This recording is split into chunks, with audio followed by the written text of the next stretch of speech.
জবান আছে কিন্তু কথা বলতে পারে না। আল্লাহ পাক রব্বুল আলামিন ওই মানুষটার জবান দিয়েছে ঠিক, কিন্তু কথা বলার মতো নিয়ামতটা দেয় নাই। ওই দোস্ত আমার আপনার জবানের ভিতরে আল্লাহ তাআলা এত বড় নিয়ামত দিয়া দিয়েছে, এত বড় খনি দিয়া দিয়েছে।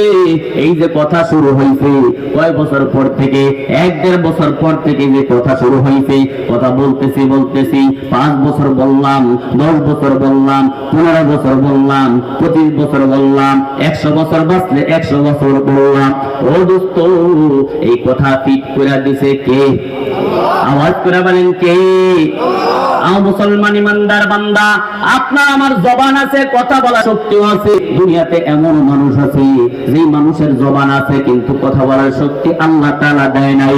ও দোস্ত, আপনার পায়ের দিকে আপনি তাকায় দেখেন, আপনার পা আছে, আপনি পা দিয়া কদম দিতে পারেন, এই পা দিয়া হাঁটতে পারেন, পা দিয়া চলতে পারেন। দুনিয়াতে এমন মানুষ আছে যার পা নাই কিন্তু রূহ আছে, যার পা নাই কিন্তু হাত আছে, কিন্তু সেও দুনিয়াতে চলতেছে, আপনিও চলতেছেন, ঠিক না বেঠিক?